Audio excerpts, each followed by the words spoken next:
शनाख्त कीजिए बाएं जानिब कॉलम में दिए गए हर अदद को दाएं जानिब दिए गए कॉलम में उसके मुखालिफ अदद के साथ।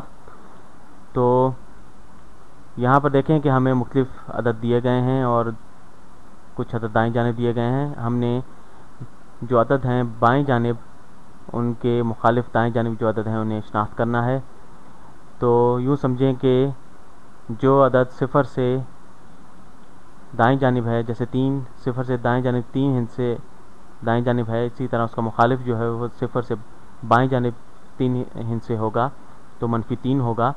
तो इसी तरह 3 का मुखालिफ जो है वो -3 है और 100 का जो मुखालिफ है, 100 जो अदद है इसका मुखालिफ जो है वो -100 होगा, क्योंकि 100 अदद ये सिफ़र से दूर है तो 100 अदद सिफ़र से बाएं जानिब ये दूर होगा -100।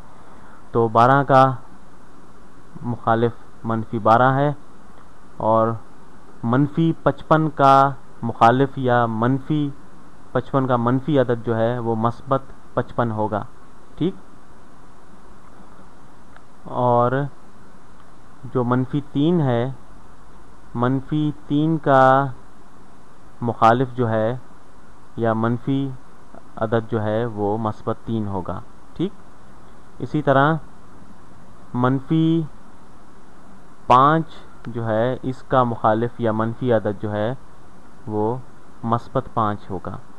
ठीक।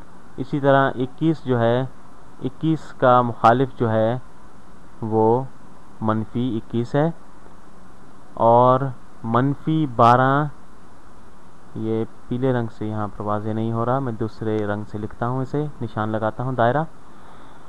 तो -12 का मुखालिफ या मनफी अदद जो है वो 12 है। ठीक।